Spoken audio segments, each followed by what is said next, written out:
যারা কৃষিকাজ, চাষাবাদ বা পশুপালনের সঙ্গে যুক্ত আছেন তারা কি জানেন গভর্নমেন্ট আপনাদের দিতে পারে প্রায় ৩৩ লক্ষ টাকা, তাও সম্পূর্ণ বিনামূল্যে। এই প্রসেস যদি না জানা থাকে তাহলে নিশ্চয়ই শুনে থাকবেন এফপিসি বা এফপিও এই শব্দ দুটি। বহু ফার্মাররা জানেন এফপিসি এফপিও কি, আবার হাজারো হাজারো ফার্মার জানেন না এফপিসি এফপিওর কাজ কি, কিভাবে গঠন করতে হয়, তৈরি করলে কি বেনিফিট আছে, এই এফপিসি এফপিও বানিয়ে কিভাবে বিজনেস করা যায়, কিভাবে কর্পোরেট আইডেন্টিটি তৈরি করা যায়। এই এফপিসি এবং এফপিও সম্পর্কে আমরা বিস্তারিত তথ্য জেনে নেব এফপিসিদের মেন্টর সেন্ট্রাল গভর্নমেন্টের তৈরি সিবিবিও রানাঘাট এফপিসির বোর্ড অফ ডাইরেক্টরের কাছ থেকে। চলুন আমরা পুরো তথ্য আজ জেনে নিই এফপিসি সম্পর্কে। যে কোনো ব্যবসা করার আগে অবশ্যই সেটা যাচাই করে নেবেন, কারণ প্রত্যেকটি ব্যবসা ঝুঁকি সাপেক্ষ। বেসিক ডিফারেন্স হলো আপনি যখন যে কোনো কৃষক সংগঠন করছেন সেটা যখন কোম্পানি অ্যাক্টে করছেন সেটাকে বলা হচ্ছে এফপিসি, ফার্মার্স প্রডিউসার কোম্পানি। আর যখন যে কোনো আপনি সংগঠন, কৃষক সংগঠন কোম্পানি অ্যাক্ট ছাড়া অন্য যে কোনো অ্যাক্টে করছেন সেটাকে বলা হচ্ছে FPO, farmers producer organisation. Central গভর্নমেন্টের যে 10,000 এফপিসি তৈরি করা হচ্ছে তার আন্ডারে কোম্পানি অ্যাক্টেও এফপিসি করা হচ্ছে, কোঅপারেটিভ অ্যাক্টেও কিন্তু এফপিসি তৈরি করা হচ্ছে।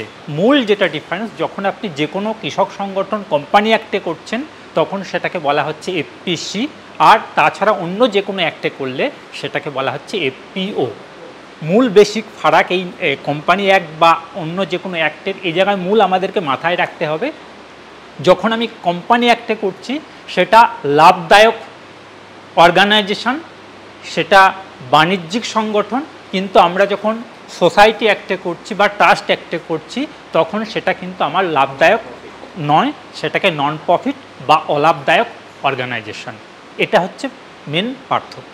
আমি জয়ন্ত চৌধুরী, আমাদের যে সংগঠন সেটা হচ্ছে Ranaghat agro producer company limited.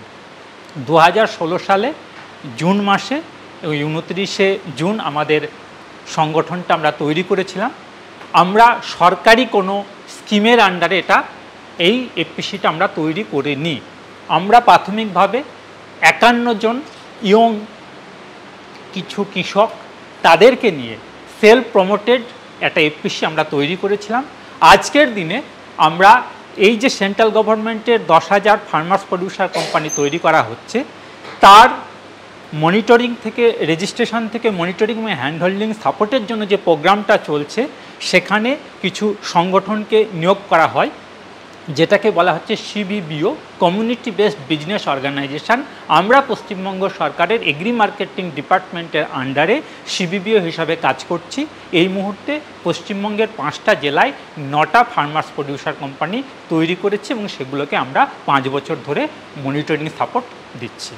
আমরা যতই কৃষকদের কাছে সাস্টেনেবল এগ্রিকালচারের কথা বলি বা যে কোনো এগ্রিকালচারের কথা বলি না কেন, কিন্তু দিনের শেষে বা ওই শস্যটা উৎপাদনের শেষে সেটার থেকে যদি আমার কাছে লাভ না আসে তাহলে আমি কোনো এফপিসিতেও থাকবো না, এবং আমি বা আপনি যে কথাই বলি না কেন কৃষকদের কাছে তারা কিন্তু সেটা শুনবে না বা করবে না। তাহলে কৃষিতে মূল সমস্যা কি? কৃষকের সমস্যা বা কৃষিতে সমস্যা হচ্ছে খরচটা আমাদের বেড়ে যাচ্ছিল একা একা চাষ করতে গেলে, এবং দিনের শেষে বা সিজনের শেষে যে উৎপাদনটা করছিলাম সেই উৎপাদনটা আমরা সঠিক মূল্য পাচ্ছিলাম না। যদি আমরা খরচটা কমাতে পারি এবং উৎপাদিত দ্রব্যের মূল্য বৃদ্ধি করতে পারি তাহলে কৃষিতে লাভ হবে। অর্থাৎ আমরা যে কাজটা করছি, যে কৃষি করছি, সেখানে যদি আমাদের যে উৎপাদন করছি সেখানে খরচটা কমানো, অন্যদিকে উৎপাদিত ফসলের দামটাকে বাড়ানো, এই দুটোকে যদি আমরা মেলাতে পারি তাহলে আমাদের মনে হয় যে আমরা কৃষিতে লাভ পেতে পারি। এই যে দুটো জায়গা, দুটো কমন ফ্যাক্টর, সেখানে আমরা কেন এফপিসি করব একজন একক কৃষক থেকে, কেন আমরা একটা দলগতভাবে এই কাজটা করব? সেখানে হচ্ছে আমার কৃষিতে লাগে কি, ইনপুট লাগে। চাষ করতে গেলে আমার যে যে জিনিসগুলো লাগে সেই জিনিসগুলো আমরা কম দামে নিজেদের মতো করে কিনতে পারি যদি আমরা এফপিসি বানাতে পারি। কেন? আজকে আমার যে কোনো ইনপুট, সার, বীজ, ওষুধ লাগে, আমরা সেটাকে, আমাদের সমস্যা কি হয়, বেশি দামে কিনতে হয়, সঠিক সময়ে পাই না, সঠিক গুণমানের পাই না। এটাই তো আমাদের সার, বীজ, ওষুধের ক্ষেত্রে সমস্যা। কিন্তু আমরা যদি এই যে 100 হোক 300 হোক 500 হোক কৃষককে নিয়ে নিজেরাই যদি একটা সার বীজ ওষুধের দোকান করতে পারি, তাহলে কি আমাদের এই কিছুটা সমস্যার সমাধান হতো? তো এই জায়গায় এফপিসি করলে পারে সরকার কি করছে, আমার আজকের দিনে কৃষি বিভাগ আমি বা যে কোনো একজন ইন্ডিভিজুয়াল কেউ যদি সার বীজ ওষুধের দোকান করতে যায় তাহলে কিন্তু আমরা পাচ্ছি না। কিন্তু যখন একটা এফপিসি করে আমি এই লাইসেন্সটা নিতে যাচ্ছি, তাহলে অনেক অগ্রাধিকারের ভিত্তিতে আমি এই সার বীজ ওষুধের দোকানটা করতে পারছি। এখানে আর একটা কি, আমি বীজের জন্য আমার টেকনিক্যাল পার্সন দরকার নেই, কিন্তু আমার ফার্টিলাইজার বা পেস্টিসাইড যখন আমি বিক্রি করতে যাব বা দোকান করতে যাব, তখন কিন্তু আমাকে একজন টেকনিক্যাল পার্সন রাখতে হবে। হয় বিএসসি এগ্রিকালচার একজনকে রাখতে হবে, অথবা এইচএসএ কেমিস্ট্রি নিয়ে পাশ করেছেন একজনকে রাখতে হবে। এই জায়গায় কি বলছে সরকার, কি করলো, এগ্রিকালচার ইনস্টিটিউটগুলো রয়েছে সেখানে ডিপ্লোমা কোর্স করানো হচ্ছে, দেশাই কোর্স করানো হচ্ছে, কিন্তু সেই দেশাই কোর্সেও আপনি গিয়ে চান্স পাবো না। কিন্তু যখন এফপিসি তৈরি হয়ে যাচ্ছে তখন সেখান থেকে নমিনেট করলে অনেক অগ্রাধিকারের ভিত্তিতে আমরা এই দেশাই কোর্সটাকে করতে পারছি। তাহলে আমি সেখান থেকে তাকে হায়ার করে বা তাকে আমার বিওডিতে নিয়ে এসে আমি সার বীজ ওষুধের লাইসেন্সটাকে করে আমি দোকান করতে পারছি। যেখান থেকে সরাসরি যে সার বীজ ওষুধ যে কোম্পানিগুলো তৈরি করছে তারা আমাদের সাথে বিজনেস টাই আপ করে আমরা আমাদের মেম্বারদেরকে কম মূল্যে সার বীজ ওষুধ সাপ্লাই করতে পারি। এটা একটা পার্ট গেল। আমার কাছে কি দরকার, আমার কাছে কিছু কৃষি যন্ত্রপাতি দরকার। প্রত্যেকটা কৃষকের কৃষি যন্ত্রপাতি দরকার। সেই কৃষি যন্ত্রপাতি পেতে গেলে আমাকে কি করতে হবে, হায়ার করতে হবে বা কিনতে হবে। কিন্তু আমাদের যে এরিয়া রয়েছে সেখানে বড় চাষির সংখ্যা কম, তার অর্থনৈতিক ক্যাপাসিটি কম। সেখানে কি করা হচ্ছে, যদি এই ধরনের এফপিও বা এফপিসিগুলো তারা যদি মনে করে কাস্টম হায়ারিং সেন্টার করবে, সেখানে এই মুহূর্তে লাস্ট ইয়ার 80% সাবসিডি দিয়ে সরকারের পক্ষ থেকে 80% সাবসিডি মূল্যে 10 লাখ টাকার স্কিমে 8 লক্ষ টাকা সাবসিডি দিয়ে এফপিসিগুলোকে কৃষি যন্ত্রপাতি দেওয়া হলো। মনে রাখতে হবে, আপনি যে কোম্পানি একটা রেজিস্ট্রেশন করেছেন আপনার অর্গানাইজেশনকে বা আপনার এফপিসিকে, টাটা ঠিক সেই আইনেই কিন্তু রেজিস্ট্রিকৃত। অর্থাৎ আমরা যখন একটা এফপিসি তৈরি করছি তখন আমরা মাল্টিন্যাশনাল কোম্পানির সাথে কিন্তু সাংগঠনিক বা রেজিস্ট্রেশনগতভাবে এক টেবিলে বসে আছি। অর্থাৎ তার ক্ষেত্রেও আইনি জটিলতা যেমন আছে, আমার ক্ষেত্রেও আইনি জটিলতা আছে। সরকারিভাবে আমরা যেমন বেসরকারিভাবে নিজস্ব উদ্যোগে করেছিলাম, সরকারিভাবে সারা ভারতবর্ষে 10,000 এফপিও তৈরি হচ্ছে বা এফপিসি তৈরি হচ্ছে। এই যে 10,000 এফপিসি আর আপনার এফপিসি বা আমাদের এফপিসির পার্থক্যটা কোথায়?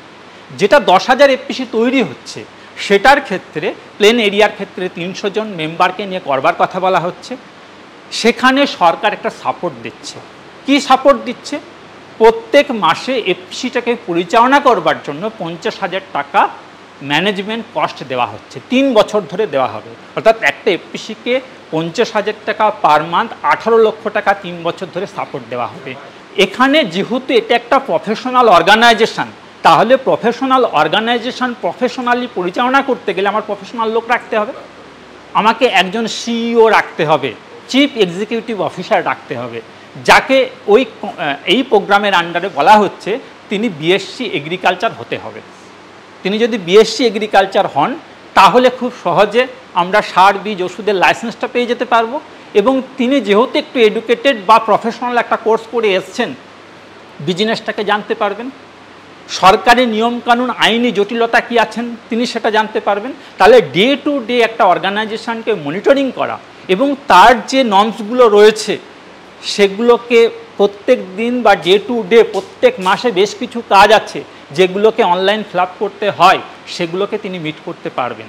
তাহলে একজন সিইও রাখতে হবে, তার স্যালারি দেওয়া হবে এবং তার সাথে একজন অ্যাকাউন্ট্যান্ট থাকবেন। এই দুজনের মাইনে 35,000 টাকা ধরা আছে বাজেটে।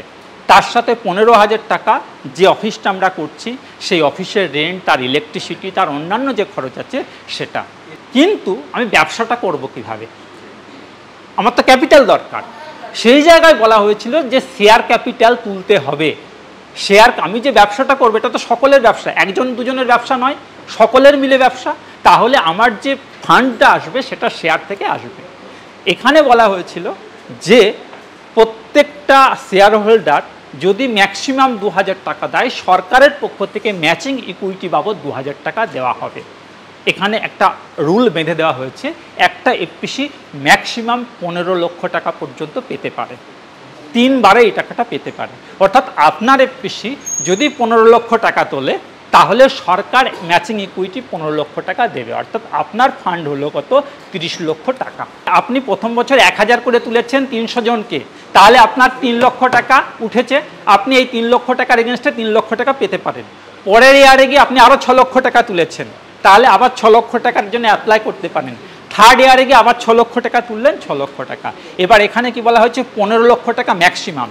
তাহলে আমি যদি সর্বাধিক 2000 টাকা পাই, তাহলে আমার 750 মেম্বার করতে হবে।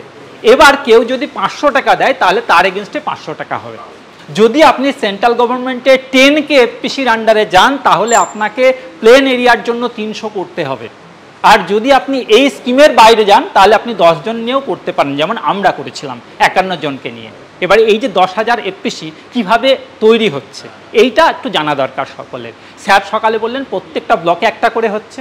সারা পশ্চিমবঙ্গের প্রত্যেকটা ব্লকে এই 10,000 এফপিসির ভিতরে একটা করে প্রথমে ঠিক হয়েছে। আমি যদি নদিয়ার ক্ষেত্রে বলি, তাহলে নদিয়ার ক্ষেত্রে একটা ডিএমসি হয়েছে, ডিস্ট্রিক্ট লেভেল মনিটরিং কমিটি, যার হেড হচ্ছেন ডিএম। তিনি না থাকতে পেরে এডিএম থাকছেন, এবং তার সাথে অ্যালাইড এগ্রিকালচার এবং অ্যালাইড ডিপার্টমেন্টগুলো থাকছে। তারা ঠিক করে দিচ্ছেন যে কোন ব্লকে কোন কোন ব্লক, কোথাও কোথাও কোনো কোনো ডিস্ট্রিক্টে যেটা আছে সব ব্লকে হচ্ছে না, কোন কোন কোন ব্লকে হচ্ছে। তো কোন ব্লকে হবে ডিএমসি ঠিক করে দিল। ব্লকে এসে এডিএ সাহেব, বিডিও, সভাপতি 3 জনের একটা কমিটি হচ্ছে, এবং অ্যালাইড অফিসাররা থাকছেন। সেখানে তারা ঠিক করছেন যে কোন কোন জিপি নিয়ে হবে। একটা জিপি নিয়ে হতে পারে, 2-3টে সারাউন্ডিং জিপি নিয়ে হতে পারে। সেই জিপির কোন কোন ভিলেজ, কতগুলো ভিলেজ নিয়ে করা হবে, তারা ঠিক করছে। এইবার সেটাকে ঠিক করবার পর তাদের তো আর গ্রাসরুট লেভেলে গিয়ে এই ডে টু ডে মনিটরিং করা বা টেকনিক্যাল সাপোর্ট দিয়ে একটা ইনস্টিটিউটকে বিল্ড আপ করা সময় নেই। তখন সরকার ঠিক করলে এদেরকে নার্চার মনিটরিং করবার জন্য একটা সাপোর্ট এজেন্সি দরকার। যে সাপোর্ট এজেন্সির নাম দেওয়া হয়েছে প্রজেক্টে সিবিবিও। তাদের উপরে কারা আছে? IA, implementing agency.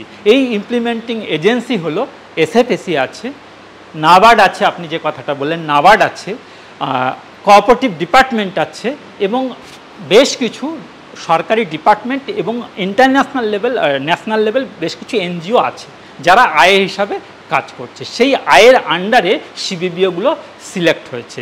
আমরা যেমন পশ্চিমবঙ্গ সরকারের এগ্রি মার্কেটিং ডিপার্টমেন্টের আন্ডারে সিবিবিও হিসাবে সিলেক্ট হয়েছে। আমাদের কাজটা কি, যে এই যে বিডিও বা ডিএম লেভেলে যে কমিটিটা ঠিক করে দিল যে এই এরিয়ায় এই এফপিসি তৈরি হবে, আমাদের কাজ হচ্ছে সেখানের এই ফার্মার আইডেন্টিফিকেশান থেকে শুরু করে 5 বছর পর্যন্ত তাদেরকে টোটাল হ্যান্ড হোল্ডিং সাপোর্ট দেওয়া।